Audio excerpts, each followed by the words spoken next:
एक समय की बात है, बीजापुर नामक देश के सुल्तान इस्माइल आदिल शाह को यह डर सताने लगा था कि राजा कृष्णदेव उस पर हमला करके उसके देश को जीत सकते हैं।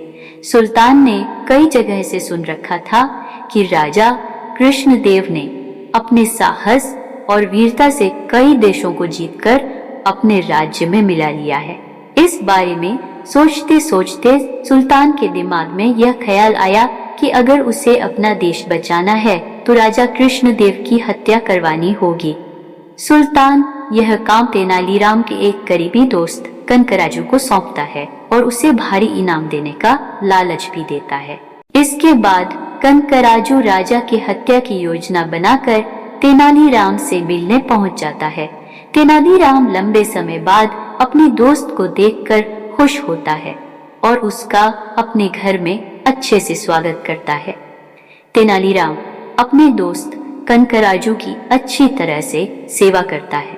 कुछ दिनों के बाद जब तेनालीराम किसी काम से घर से बाहर जाता है तो कनकराजू राज कृष्णदेव के पास तेनालीराम के पास संदेश पहुंचाता है कि अगर आप इस वक्त मेरे घर आएंगे तो मैं आपको अनोखी चीज दिखाऊंगा। ये चीज ऐसी है जिसे आपने कभी नहीं देखा होगा। संदेश पढ़कर राजा तुरंत तेनालीराम के घर पहुंच जाते हैं। घर के अंदर जाते समय राज कृष्णदेव अपने साथ कोई हथियार नहीं लेकर जाते और सिपाहियों को भी बाहर ही रुकने का आदेश देते हैं। राजा के घर में घुसते ही कनकराजू उन पर छुरे से वार कर देता है, लेकिन राजा कृष्णदेव बड़ी ही चतुराई से कनकराजू के वार को रोक देते हैं और अपने सिपाहियों को आवाज लगाते हैं।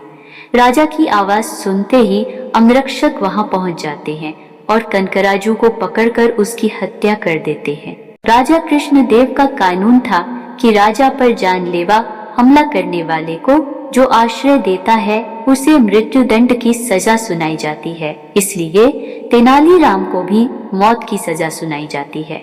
मृत्युदंड मिलने के बाद तेनालीराम राजा से माफी की गुहार लगाता है, लेकिन राजा कृष्णदेव कहते हैं, तेनालीराम, मैं तुम्हारे लिए राज्य के नियम नहीं बदल सकता।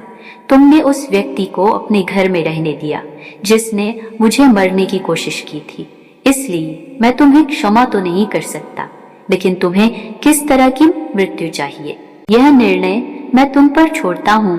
इतना सुनते ही तेनालीराम कहता है, महाराज, मुझे बुढ़ापे की मौत चाहिए। यह सुनकर सभी हैरान हो गए और राजा कृष्णदेव हंसते हुए कहते हैं, तेनालीराम, तुम अपनी समझदारी से फिर बच गए। कहानी से सीख, चाहे जितनी बड़ी मुश्किल की घड़ी हो, लेकिन अगर समझदारी से काम लिया जाए तो हर समस्या का हल निकल सकता है।